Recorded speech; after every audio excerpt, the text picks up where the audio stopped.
Buenas tardes, hermanos. Hoy tenemos la clase número 6. Entre la clase número 5 y la clase número 6 tuvimos la película que fue basada en un hecho real de un señor que se involucró con los testigos de Jehová, cómo fue este entrenamiento dentro de la organización y finalmente cuando salió de la organización. Esta película, quien no se la haya podido ver, está en YouTube y ponen un testigo a su puerta y ahí la pueden encontrar.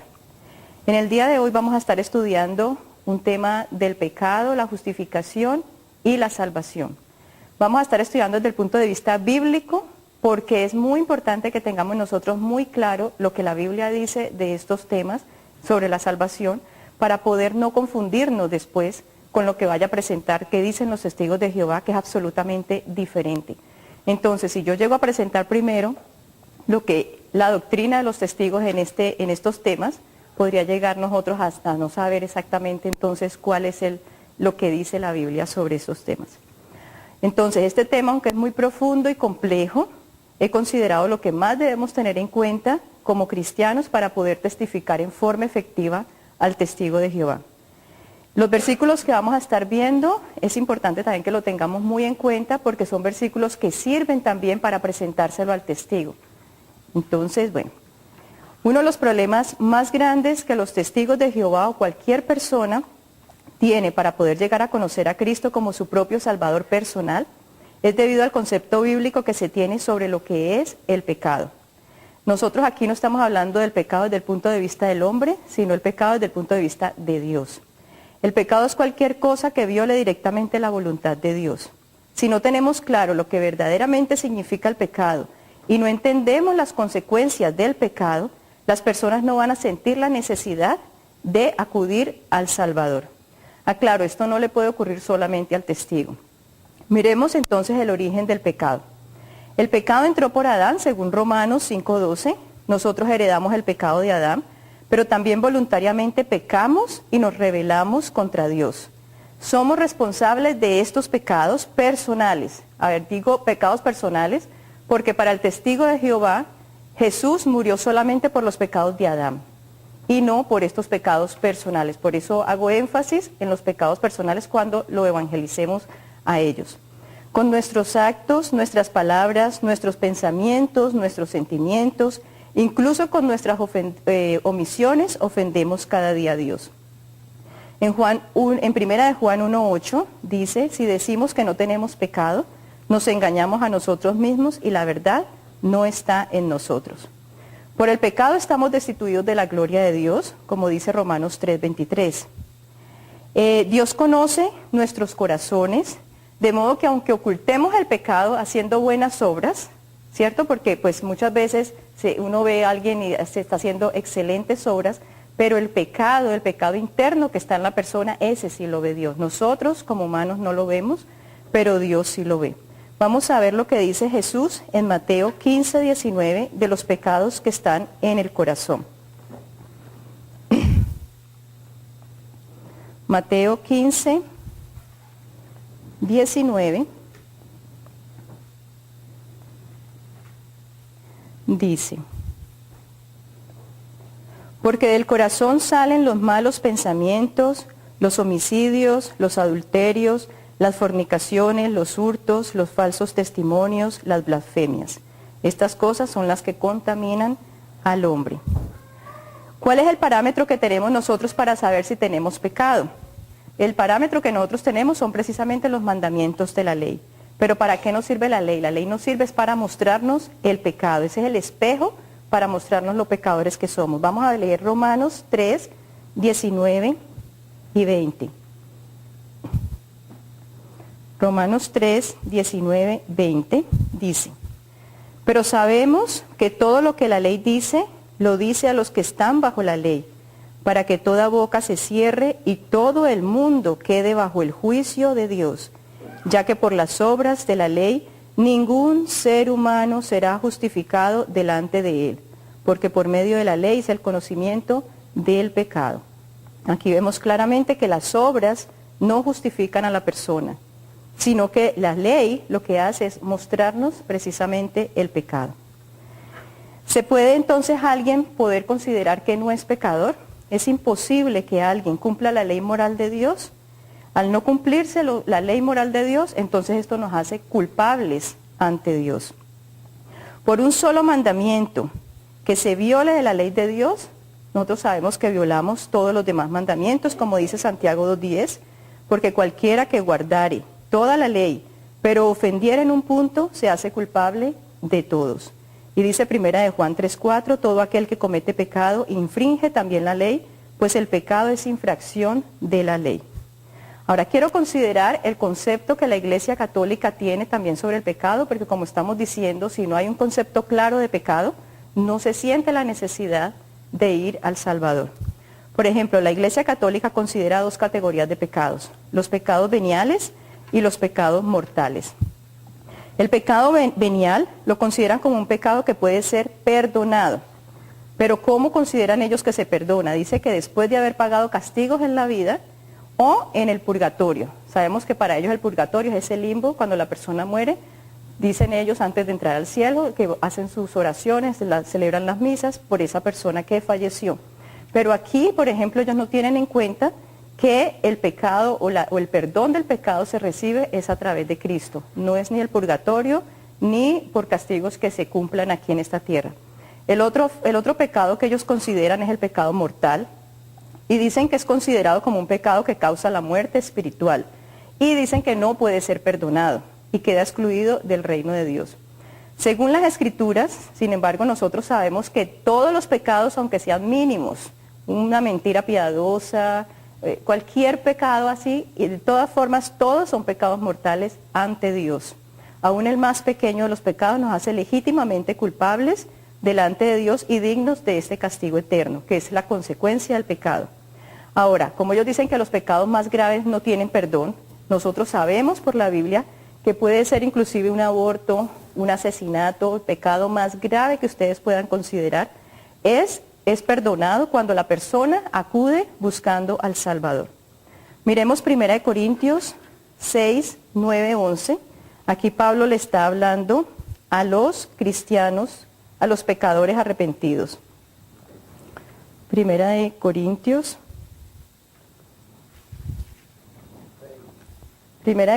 6, del 9 al 11, sí.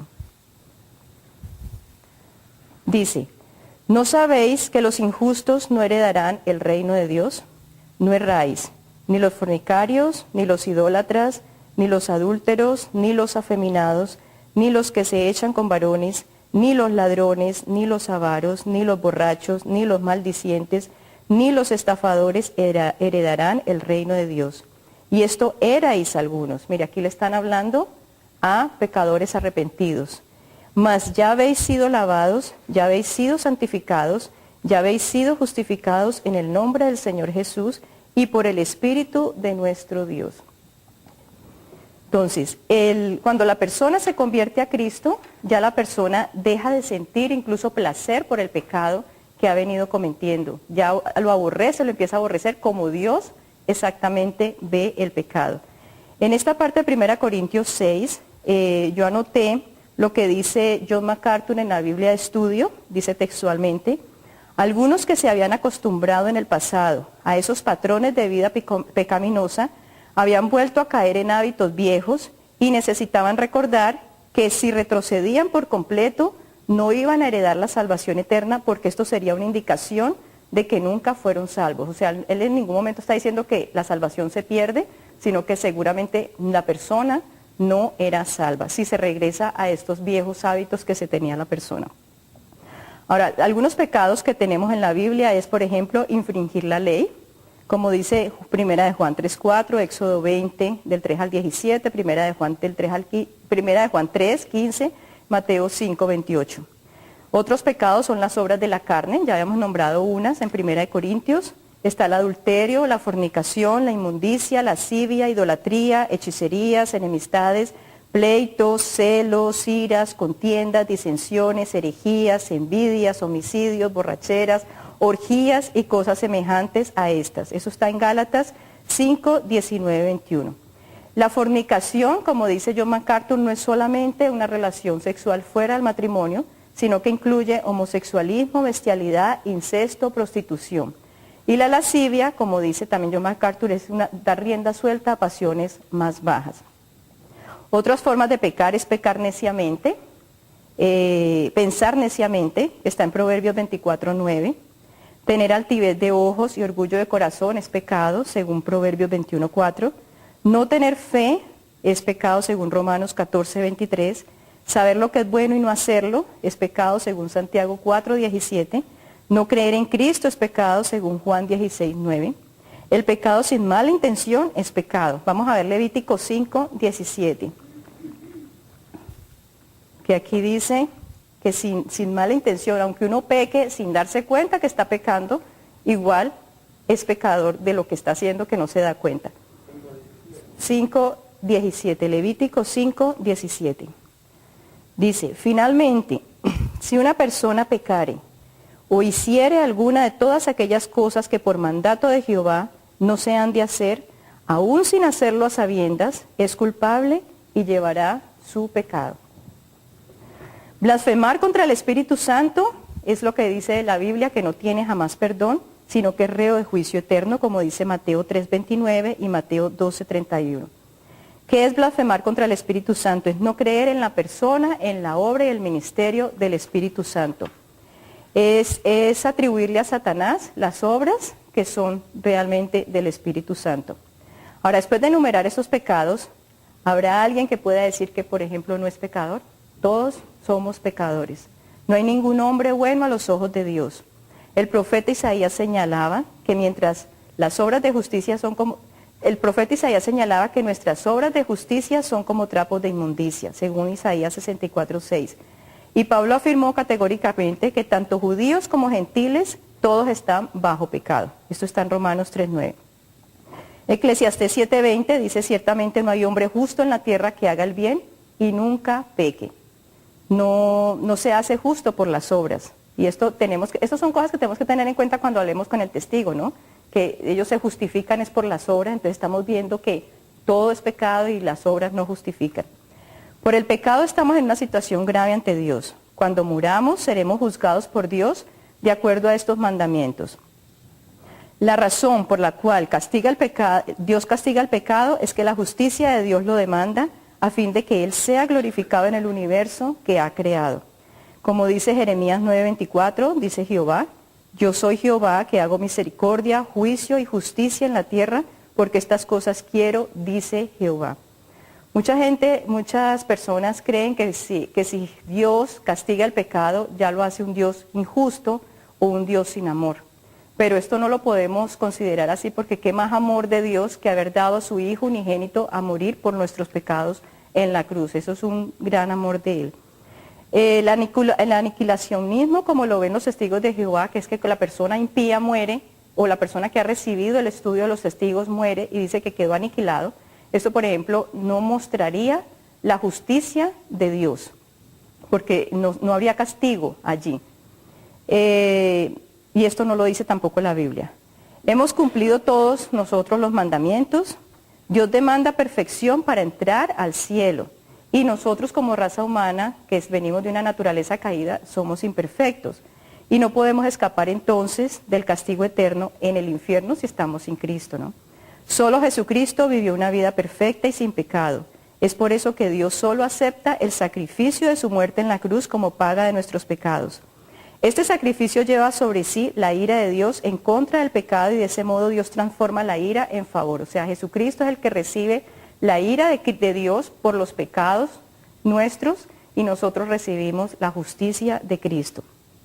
Pero cuando Dios castiga el pecado, Dios demuestra que es un juez justo sobre todos y que se hace justicia en su universo. No podemos minimizar ni el pecado ni podemos minimizar el sacrificio que Jesucristo hizo en la cruz.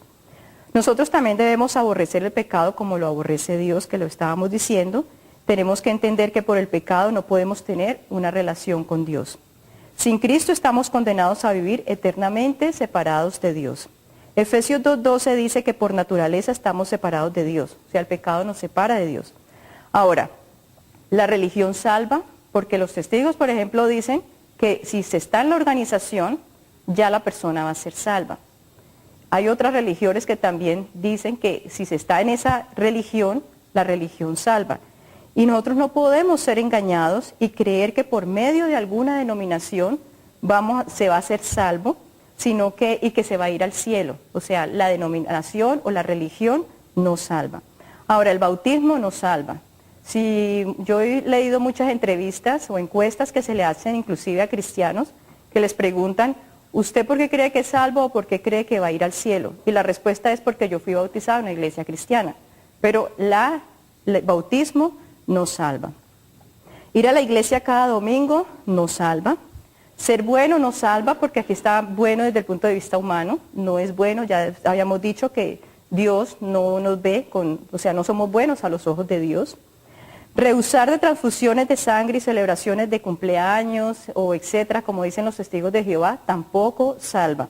Los testigos le han enseñado a ellos que estas es voluntad de Dios, voluntad de Jehová, y entonces que tienen que hacerlo. Pero realmente vamos a ver un tema específicamente sobre las transfusiones de sangre para darnos cuenta que lo que ellos han sacado son textos fuera de contextos para ellos poder mostrar su creencia.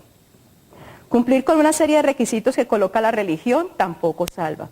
Hay muchas religiones que se tienen que vestir así, tienen que hacer esto, actitudes, comportamientos, y es como una serie de reglamentos. Los testigos tienen una serie de reglamentos también. Pero eso lo que hace es una persona religiosa, pero no regenerada. Porque la salvación, el regeneramiento es de adentro, interior hacia afuera. No de afuera, que estoy haciendo esto por agradar a Dios supuestamente, pero no hay una regeneración cuando viene de afuera hacia adentro. Total, las obras no salvan. Nada de estas cosas que nombré salva. Si no reconocemos nuestra condición de pecadores, tampoco reconoceremos la necesidad de acudir al Salvador para ser salvos del castigo eterno, que es lo que realmente merecemos como pecadores. Arthur Pink decía, hay muchos que dicen que son salvos antes de tener el más mínimo sentimiento de que están perdidos. Aquí él está hablando de los falsos conversos. Entonces, muchas personas pueden llegar a decir que están salvas, pero ni siquiera de pronto han tenido el conocimiento de que están perdidos. No hay ninguna posibilidad de que el hombre se salve solo, por sí mismo cumpliendo una lista de acciones, porque todos estamos perdidos en nuestros delitos y pecados. Estamos muertos espiritualmente. Esta palabra muertos espirituales, que la vamos a encontrar muchas veces en la Biblia, esta palabra no la maneja el testigo de Jehová. Para ellos, cuando hablan de muerte, es muerte física. Ellos no consideran la muerte espiritual. Entonces dice Efesios 2:1, y Él os dio vida a vosotros cuando estabais muertos en vuestros delitos y pecados. Romanos 4, de 4 a 5, vamos a verlo, Romanos 4, 4, 5, dice, Romanos 4, 4, 5, pero al que obra no se le cuenta el salario como gracia, sino como deuda. Mas al que no obra, sino que cree en aquel que justifica al impío, su fe es contada por justicia. Aquí estamos viendo que si la salvación fuera por un esfuerzo humano o por obras, nosotros estaríamos adquiriendo una deuda con Dios. O sea, como que Él tiene que pagarnos a nosotros con la salvación si estamos haciendo obras. Pero precisamente aquí dice, sino que el que cree en el que justifica al impío. Mire que aquí estamos hablando de que Dios justifica al impío.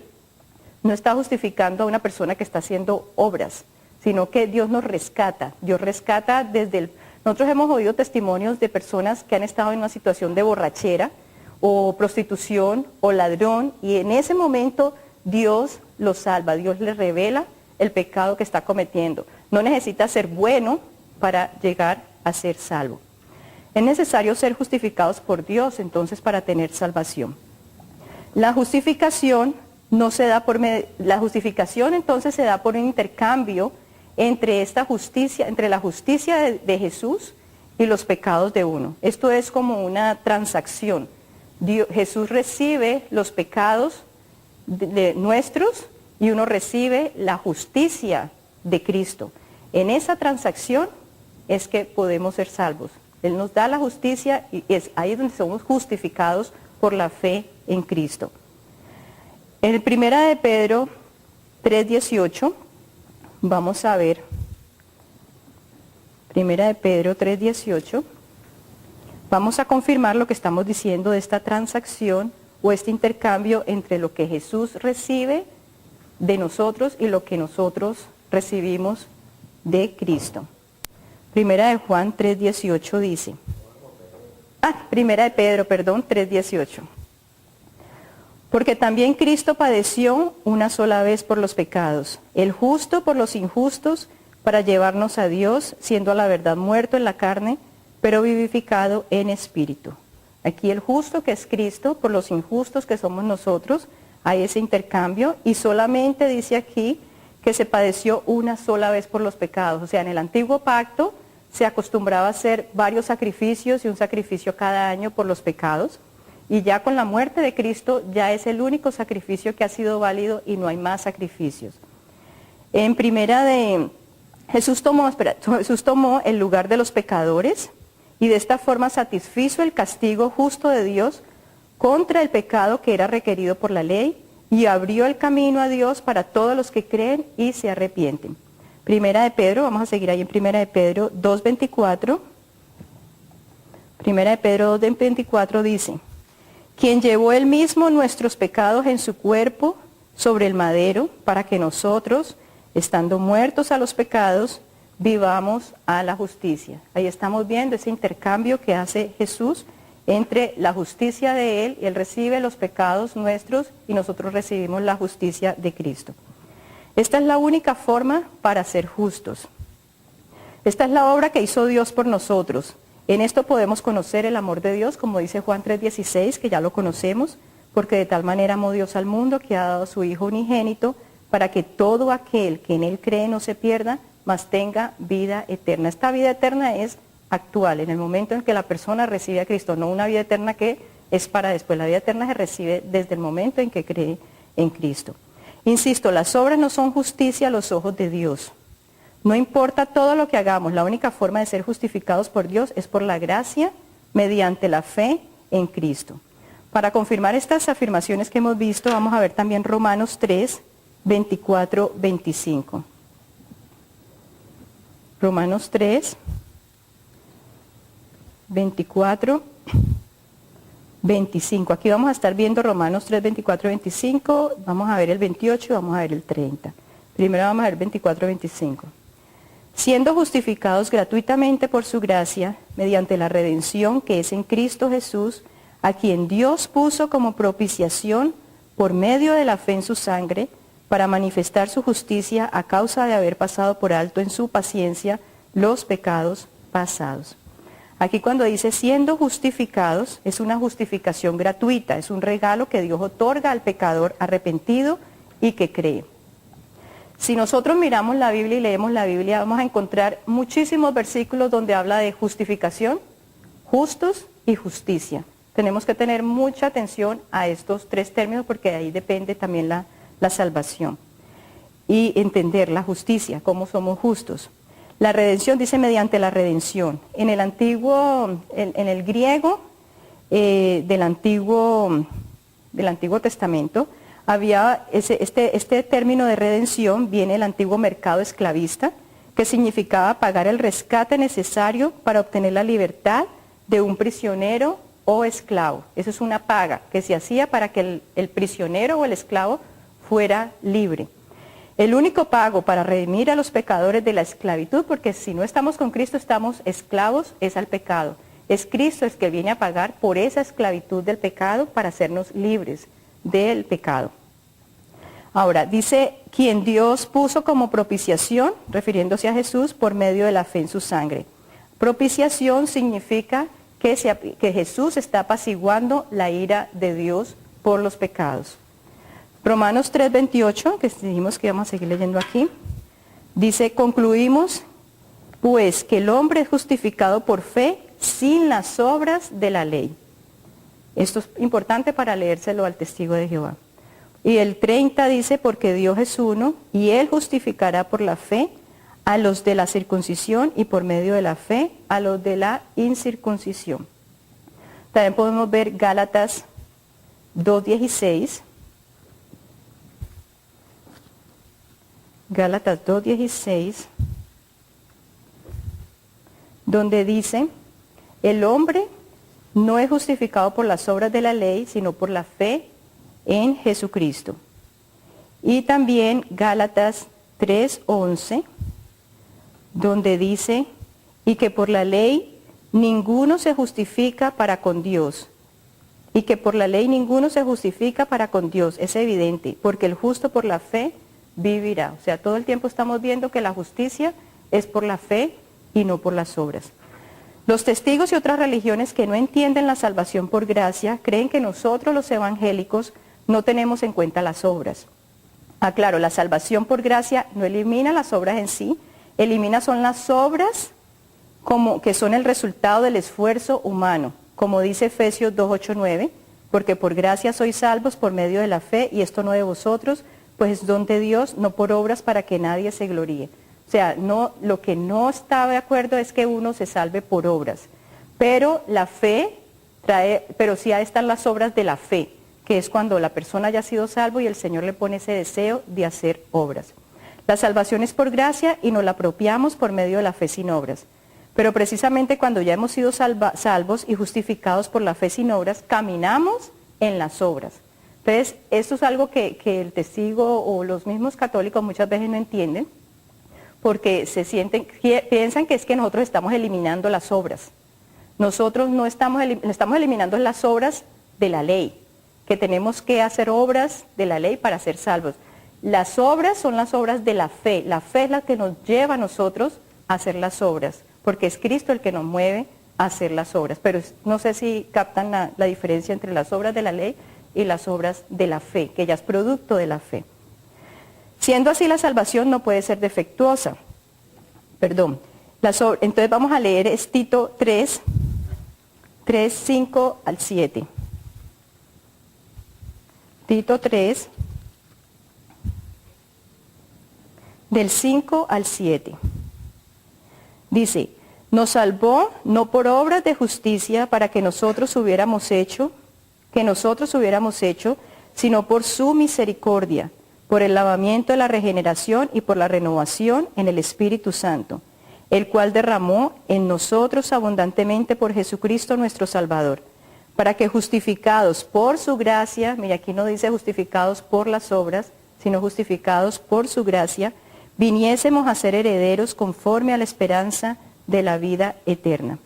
Siendo así, entonces, cuando la salvación viene, que la salvación es de Dios y es una obra sobrenatural de Dios, la salvación no puede ser defectuosa, no se puede perder la salvación cuando realmente ha sido la obra de Dios. Como parte de su obra salvadora, Dios produce arrepentimiento, fe, santificación, entrega, obediencia y cuando resucitemos, glorificación. Aquí es importante que tengamos en cuenta algo. Cuando la persona Dios empieza a obrar en la persona, lo saca de donde está, inclusive, entonces empieza a obrar, el Espíritu Santo es quien le muestra a la persona el pecado. Cuando ya la persona se reconoce pecador, que es porque el Espíritu Santo se lo ha revelado, ya como obra de la salvación, es que viene el arrepentimiento. O sea, el arrepentimiento es cuando ya la persona ha sido tocada por Dios. Entonces viene el arrepentimiento, la fe también es producto de esa salvación, la santificación, el crecer en santificación, el entregarse uno al servicio del Señor y en la obediencia a Cristo, eso hace parte de la salvación, que es el resultado de la salvación. Sin fe es imposible agradar a Dios, como dice Hebreos 11:6 y dice también en Gálatas 5:22, la fe es un fruto del Espíritu.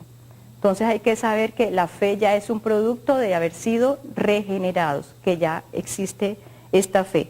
Ahora, la mayor preocupación de los testigos de Jehová es que cuando están tocando de casa y haciendo todo lo que hacen, es porque quieren agradar a Jehová. Y eso lo sabemos, el afán de ellos es agradar a Jehová. Pero sabemos que es imposible agradar a Jehová sin fe. Y la fe es precisamente cuando la persona ya es salva, porque es un fruto del Espíritu.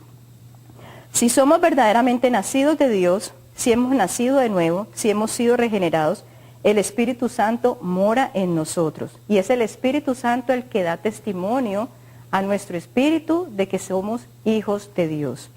Como cristianos regenerados seguiremos pecando, pero ya no nos vamos a complacer en el pecado, ya vamos a aborrecer este pecado. Mientras vivamos en esta tierra, vamos a seguir luchando contra esta naturaleza carnal, seguiremos imperfectos, pero si hemos nacido a la familia de Dios como hijos de Dios y pecamos, podremos pedir perdón y tendremos a Jesucristo como nuestro abogado ante el Padre. Eso está en 1 de Juan 2:1. Ahora, esto por ejemplo, para los que son impíos y piden, en ese caso, él está abogando es por las personas que ya se han convertido, que creen en Cristo. Nosotros también tenemos aquí, que dice que seguiremos imperfectos. Nosotros vamos a estar siempre luchando contra tentaciones, las tentaciones de la carne. Las tentaciones de por sí no son pecado, pero pasar de la tentación a la acción ya es lo que lo hace pecado, y por eso debemos estar siempre en constante oración, para que en esa lucha, cuando ya somos salvos, no estemos cayendo en la carne, no estemos cayendo en lo que dice, en los pecados de la carne. Aunque pequemos, el proceso de santificación tampoco se va a detener. La persona cuando ya es salva, se va a continuar ese proceso de santificación. Dios estará obrando en nosotros, según Filipenses 2:13, porque Dios es el que en vosotros produce así el querer como el hacer por su buena voluntad. Y continuará perfeccionándonos hasta el día de Cristo. Vamos a leer Filipenses 1:6. Filipenses 1:6.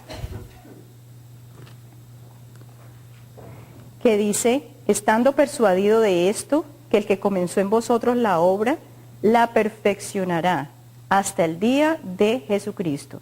Cuando aquí está el verbo perfeccionará, se está refiriendo a la seguridad que el cristiano tiene sobre su vida eterna. El Señor es el que produce en el creyente el hacer buenas obras, como lo estábamos diciendo. La muerte de Cristo ciertamente pagó por todos nuestros pecados, los pasados, los presentes y los futuros. Esto no nos da derecho a estar pecando conscientemente y sin sentir uno que aborrece el pecado, ¿no? Que a veces, este es otro malentendido, a veces cuando hablamos esto con los mismos testigos, ellos dicen, pero ¿cómo es posible que ya están perdonados todos los pecados? Sí, en la sangre de Cristo, cuando uno es salvo, ya estamos perdonados, pero si sentimos ese aborrecer el pecado y nos estamos arrepintiendo constantemente, es una constante oración, precisamente porque estamos en esa lucha con la carne. Entonces, aunque pequemos, seguiremos conservando nuestra justificación y la adopción como hijos de Dios. Lo que perdemos es ese compañerismo y esa comunión con Dios, pero no se pierde la salvación. Ahora, sobre esto dice al respecto la confesión de fe de Westminster. Leo textualmente. Aunque nunca puede caer del estado de justificación, pueden por sus pecados caer bajo el desagrado paternal de Dios y no tener restaurada la luz y el gozo de su presencia mientras no se humillen, confiesen sus pecados, pidan perdón y renueven su fe y arrepentimiento. Aquí cuando dice que caemos bajo el desagrado paternal de Dios, nosotros podemos leer en Hebreos 12 que Dios castiga inclusive a los que son sus hijos, precisamente para estar en ese proceso de santificación. Pero es peligroso que un falso converso se aplique a estas promesas si aún no ha sido regenerado. En las iglesias hay muchos que profesan ser cristianos, pero no han nacido a la familia de Dios. El peligro es cuando se sienten que son cristianos o se sienten salvos y no lo sean. Dice sobre esto Wayne Grudem, leo textualmente, particularmente en sociedades y culturas, donde es fácil e incluso esperado que las personas profesen ser cristianas, hay una auténtica posibilidad de que algunos que se hacen miembros de la iglesia no hayan de verdad nacido de nuevo. Un estilo de vida de años de creciente desobediencia a Cristo debiera tomarse como evidencia para dudar de que esa persona sea de verdad cristiana. Esto lo saqué de teología sistemática. La salvación entonces no es un premio a las obras humanas, siempre ha sido un don de gracia que lleva a los pecadores al arrepentimiento por la obra de Cristo. Ezequiel 36:26 dice que Dios dará corazón nuevo y pondrá espíritu nuevo dentro de nosotros.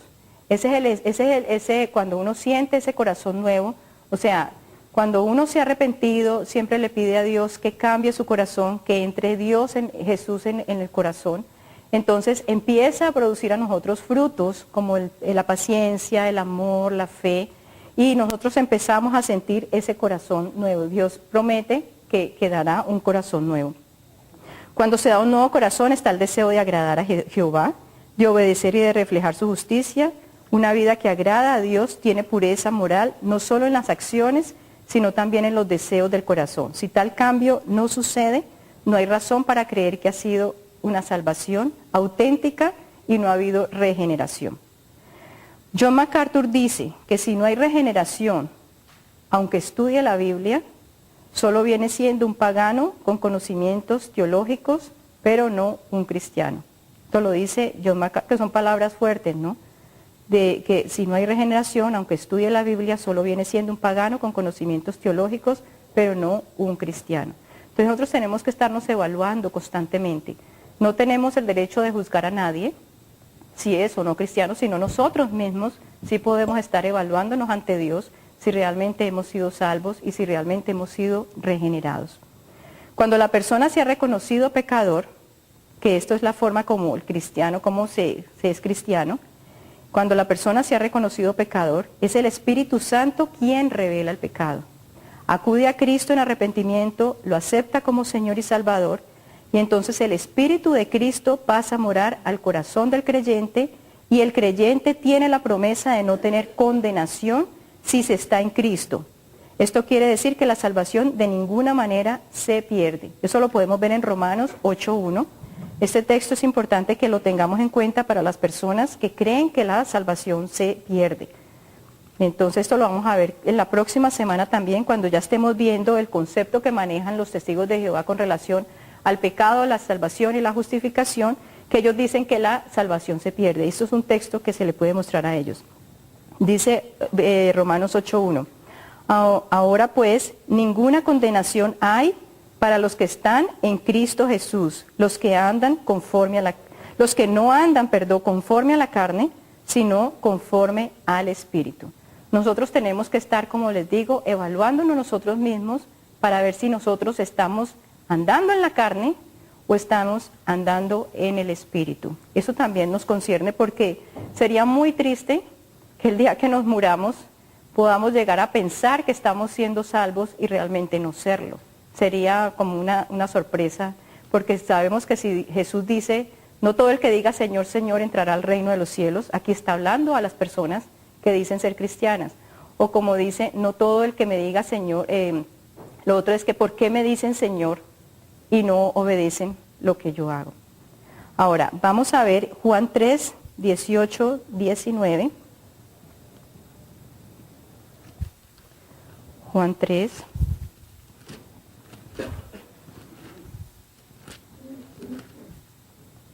Juan 3, 18, 19. Ups. Dice, el que en él cree no es condenado, pero el que no cree ya ha sido condenado porque no ha creído en el nombre del unigénito Hijo de Dios. Ahora, aquí lo interesante es la palabra creer, porque yo les decía y les compartí a ustedes en mi testimonio que yo tenía creencia. Entonces no podemos dejar ese creer de un punto de vista intelectual. Muchas personas saben la historia, saben los hechos, creen que Jesús murió en la cruz, creen que Jesús murió por los pecados de las personas, pero esa creencia no se puede quedar a un nivel intelectual o conceptual, porque va más allá. Esto cuando dice aquí el que cree, no se está refiriendo a esa creencia intelectual, porque esto ya implica un compromiso con Cristo como Señor y Salvador. Esto implica un cambio en el corazón, un cambio de actitud nuestro hacia las cosas de Dios.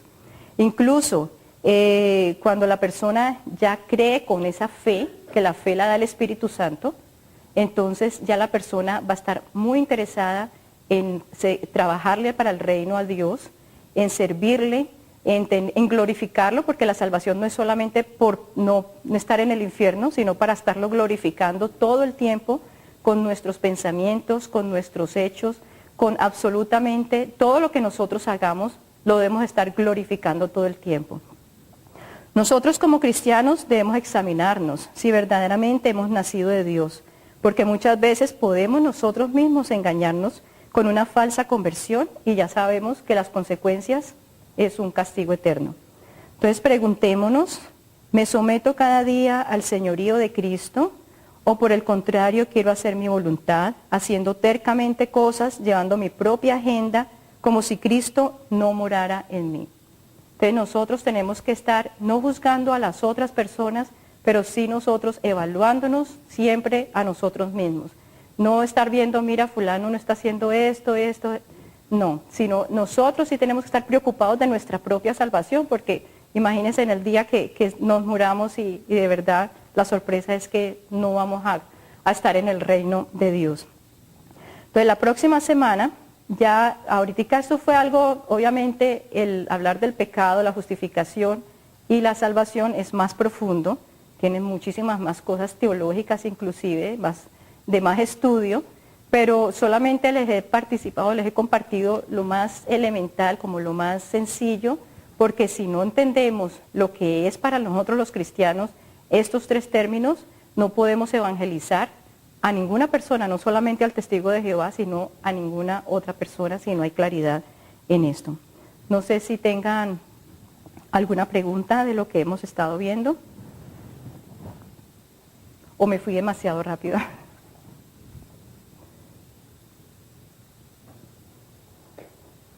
¿Alguna experiencia de ustedes mismos de cómo han visto, cómo ha sido esa experiencia de nacer de nuevo, de cómo los motiva eso a glorificar a Dios con sus acciones? ¿Alguna experiencia? Ay, muy callados.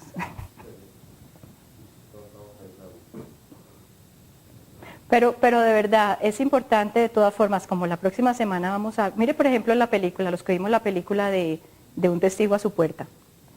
Vimos que el Señor, que era testigo, cuando Él empieza a mirar lo que está pasando, ya el Dios está obrando en el corazón de Él porque ya le está mostrando las dudas sobre la organización.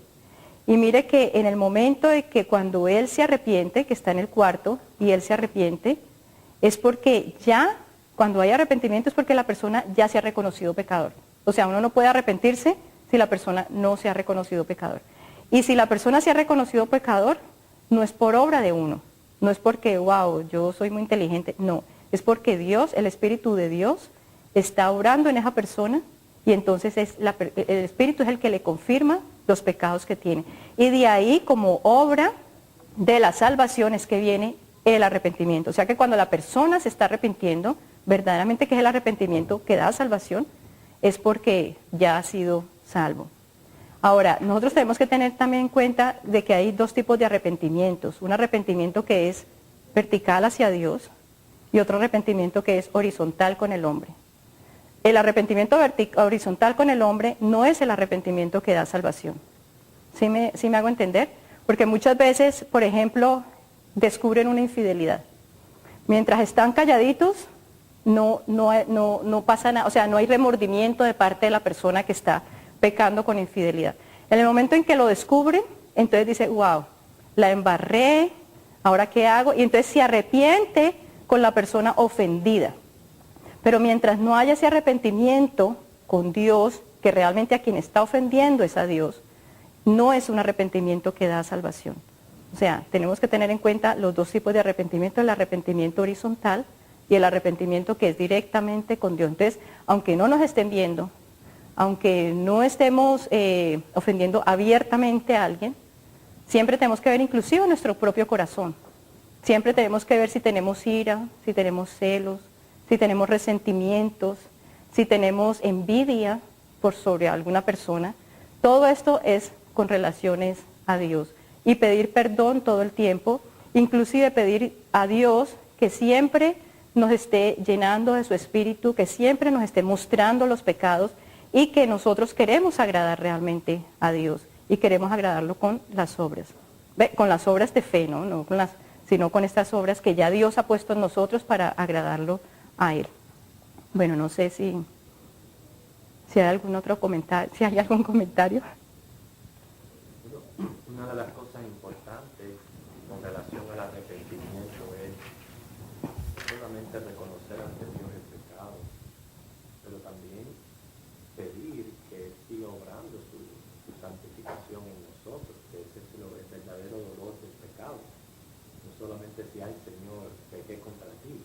No es Señor, ayúdame a no volverlo a hacer. Ah, sí, el pastor lo digo para que quede, que no es solamente decir, Señor, me arrepiento de lo que hice, lo ofendí, sino pedirle a Dios que nos santifique y que nos ayude a crecer, porque nosotros estamos precisamente en ese proceso de crecimiento y de santificación hasta el día que nos muramos. No vamos a llegar a la perfección completa, pero sí podemos pedirle a Dios que siempre esté obrando en nosotros para que tengamos ese crecimiento en la gracia y ese crecimiento espiritual y ese crecimiento a la manera, a la imagen de Cristo, como nos dice la palabra. Ahora, es importante también que nosotros tengamos esa motivación para leer la palabra creyéndola y tener y que eso lo pone Dios, de que leamos la palabra creyéndola y obedezcamos a la palabra, porque muchas veces la palabra se opone a lo que nosotros hemos venido haciendo en los hábitos pasados. Inclusive a veces nos es difícil porque la vida del cristiano no es una religiosidad y la vida del cristiano es una vida difícil precisamente por esta lucha constante con la carne. Entonces por eso siempre tenemos que estar en oración con nosotros mismos, con Dios, de que nos esté ayudando a mejorar cada día más.